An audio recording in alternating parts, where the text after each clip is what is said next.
안녕하세요. 서울대병원 영상의학과 김효철입니다. 예전에는 2.0 프렌치 마이크로 카테터를 주로 사용했는데요. 최근 몇 년 전부터는 1.7 프렌치 마이크로 카테터를 루틴으로 사용하고 있고요. 드물게 혈관이 매우 가는 경우는 1.6 또는 1.5 프렌치 마이크로 카테터를 사용하고 있습니다. 한국에서 방사선 색전술은 2008년부터 시작되었고요. 10년이 넘었습니다. 2020년 12월부터 50% 보험이 되어서요. 환자 본인 부담금이 약 한 1,800만원에서 한 800만원으로 절반 이하로 줄었습니다. 그래서 2021년에 방사선 색전술이 전국적으로 많이 시행이 되었고요. 서울대병원에서도 최근 10년 동안 방사선 색전술이 많이 증가하였습니다. 2021년에 168건을 시행을 하였고요. 2022년 7월까지 130건을 했고 연말까지 아마 200건이 넘을 것으로 예상을 합니다. 2021년까지 10년 동안 서울대병원에서 551명의 환자에서 614건의 방사선 색전술을 시행하였고 대부분의 환자는 간암이 있고요. 컬론 캔서 리버 메타나 뉴렌도크라인 메타 또는 콜란지오 칼시노마에서도 드물게 사용되었습니다. 492명의 간암 환자 중에서 BCLC 스테이지로 나눠보면 ABC가 비슷하고요. 튜머의 크기는 비교적 큰 편인 것을 알 수 있습니다. 튜머의 크기로 나눠봤을 때 역시 5cm 이상의 튜머가 대부분의 환자를 차지하고 있고요. 약 3분의 1에서는 포탈베인 인베이전이 있는 환자들이었습니다. 싱글 노듈러 튜머 188명 중에서 역시 대부분 튜머 크기가 크고요.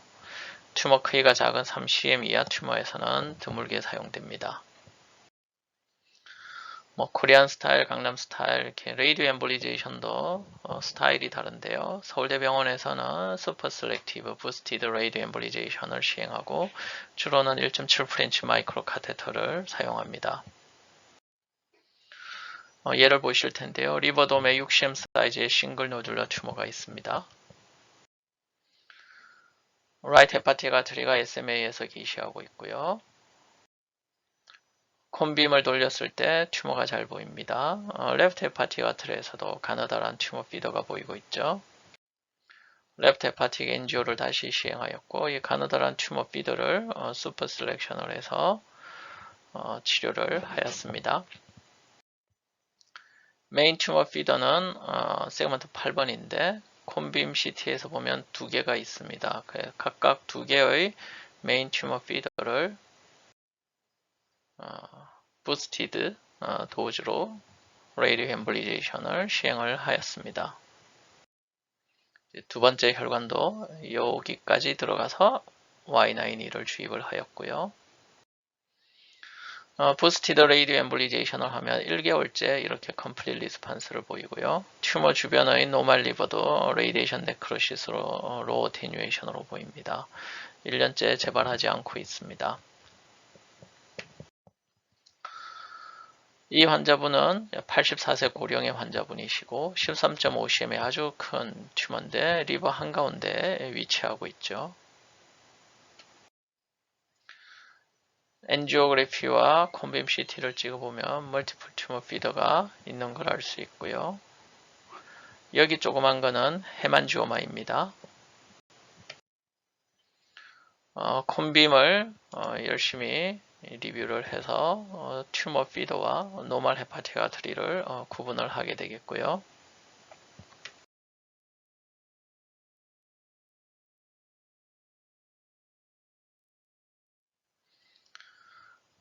파란색으로 화살표한 혈관들은 튜머럴 서플라이 하는 혈관들이고요. 그린 화살표는 튜머로 가지 않는 노멀 헤파틱 아트리와 시스틱 아트리입니다. 그래서 세그먼트 4A 헤파틱 아트리를 실렉션을 해서 레이디오 엠볼리제이션을 하고요. 4B 아트리가 라이트 헤파틱에서 따로 나와서 엔지오를 했을 때 여기 아주 가느다란 튜머 피더가 있습니다.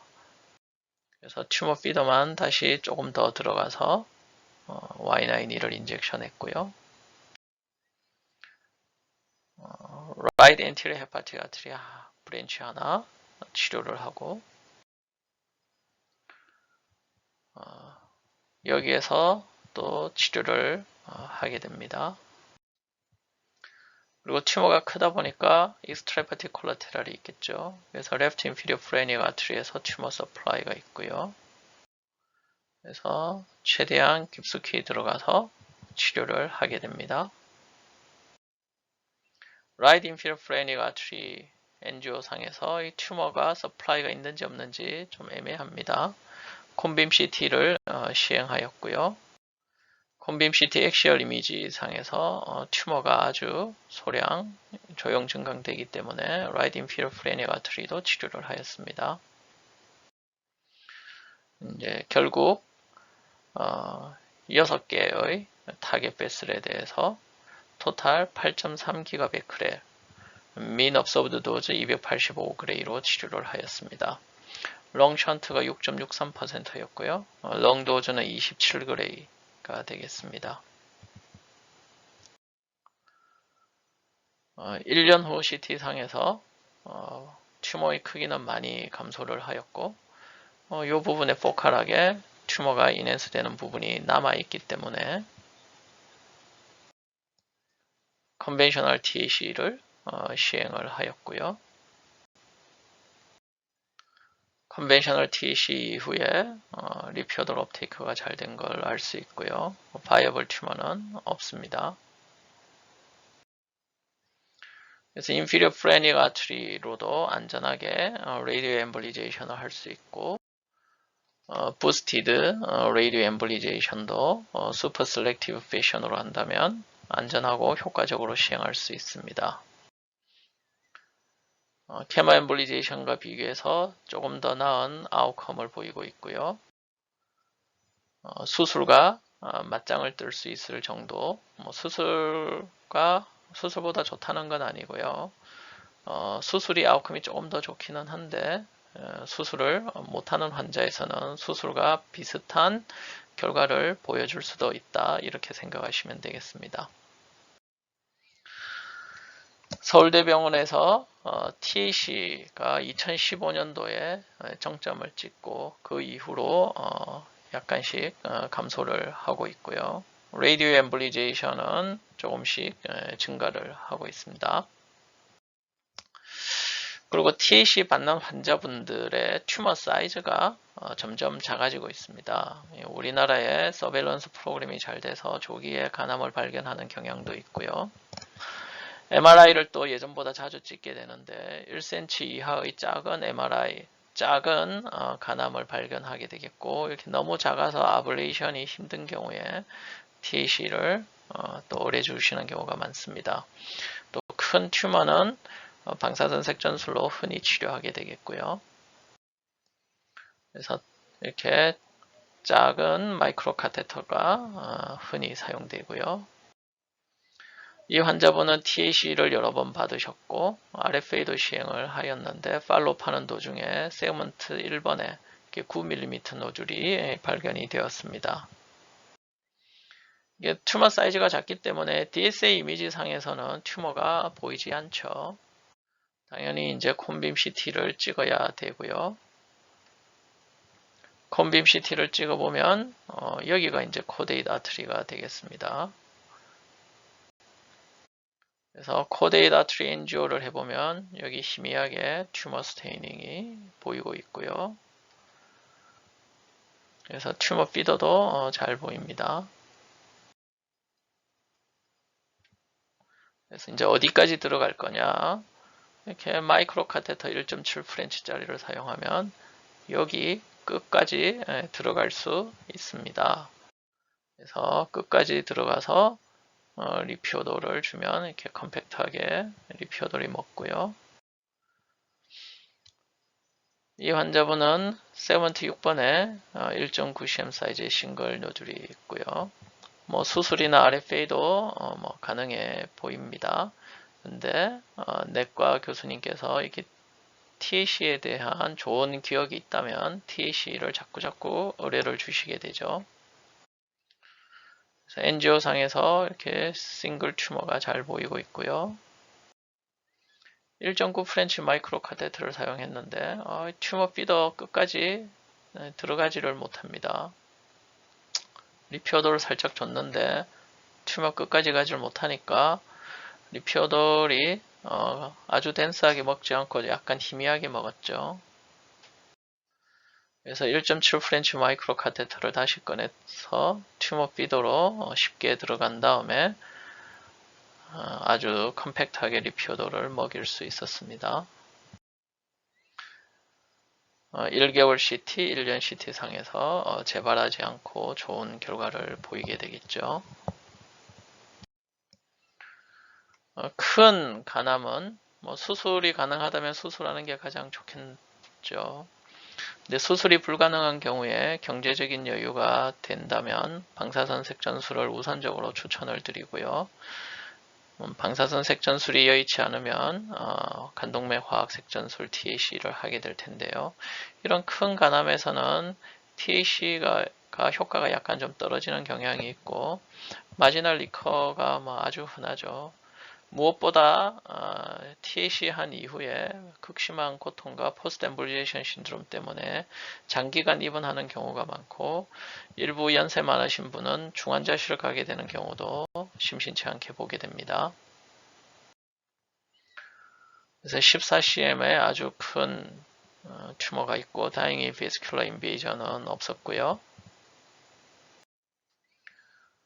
이 환자에서 이렇게 콤빔 CT를 찍어보면 튜머 내부에 이렇게 늘어나 있는 인트라튜모랄 베슬들이 잘 보이고 있고 이러한 튜머 베슬이 이제 튜머를 전체적으로 먹여 살리고 있습니다. 그래서 콤빔에서 돌려보면 튜머 혈관이 어떻게 생겼는지 알 수 있고요. 이걸 모식도로 그려본다면은 튜머의 가장자리로 이렇게 헤파티가 들어가게 되는데 이렇게 큰 튜머 피딩 베슬이 튜머의 센터로 다이렉트하게 들어가는 경우는 거의 없는 것 같고요. 대부분은 페리페리에 있는 가느다란 튜머 베슬이 이렇게 파인한 네트워크를 형성을 하고 센트럴 쪽에 늘어나 있는 이런 튜머 베슬을 흔히 보게 됩니다. 예전에는 이렇게 손으로 자른 젤라틴 스펀지 파티클을 많이 썼었는데요. 이런 젤라틴 스펀지 파티클은 이런 파인한 커넥팅 채널 깊숙이 들어가지 못하고 이 페리페리만 막는 경우가 있고요. 그래서 피더 하나가 만약 미싱된 게 있다면 미싱된 이 피더가 이 센트럴 다일레이티드 베슬을 통해서 남아있는 튜머 대부분에 혈류를 공급할 수 있기 때문에 튜머 리스판스가 나쁠 수가 있겠죠. 근데 요즘에는 이렇게 캘리브레이티드 젤라틴 스펀지 파티클이 다양하게 나와 있습니다. 특히 우리나라는 다양한 벤처 기업들이 다양한 종류의 캘리브레이티드 젤라틴 스펀지 파티클을 생산하고 있고요.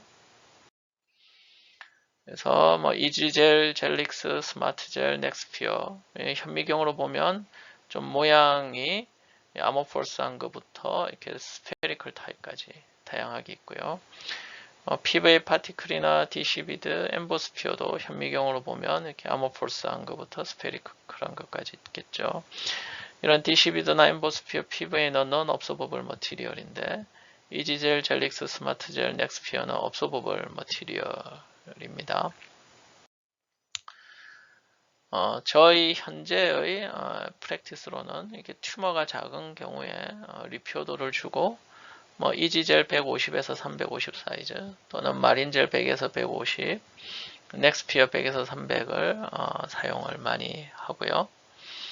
마린젤이나 넥스피어를 쓰는 경우에 베스큘러 레이크 현상이 있는 경우가 종종 있어서 베스큘러 레이크 현상이 있다면 이지젤을 추가적으로 줍니다. 튜머가 큰 경우에는 블렌드 엠볼리제이션을 먼저 시행하는 경우가 많고요. 메인 튜머 피더는 마린젤이나 넥스피어 스몰 사이즈로 블렌드 엠블리제이션을 시행을 하고요. 남아있는 레지듀얼 페리페럴 튜머는 리피어돌 이머전과 이지젤을 주게 되는데요. 이게 큰 튜머는 튜머 피딩 베슬이 또 큰 경우가 많죠. 그래서 이지젤을 점점 사이즈업을 하면서 줍니다. 특히 큰 튜머는 베스큘라 레이크가 흔히 생기기 때문에 베스큘라 레이크를 없애기 위해서 이지젤을 사이즈업을 하게 되고요. 이지젤 큰 거를 줘도 베스큘라 레이크가 안 없어지는 경우가 있습니다. 그런 경우에는 글루를 사용하기도 합니다. 이 환자분은 11cm 사이즈의 큰 튜머고 포탈 베인과 바일덕트 인베이전이 의심되는 환자입니다. 콘빔 CT를 찍었고요. 리피어돌 소량과 이지젤을 이렇게 멀티플 피드를 실렉션을 해서 주고 있고요. 이지젤을 줘도 이게 혈관이 안 막히는 경우에 엔지오를 해보시면은 이렇게 베스큘라 레이크를 흔히 보게 됩니다. 그래서 베스큘라 레이크가 막히지 않는 경우에 베스큘라 레이크 피드를 좀 더 실렉션을 해서 글루 1대5로 섞은 좀 글루를 이용해서 베스큘라 레이크 피드를 엠볼리제이션을 하고 있고요.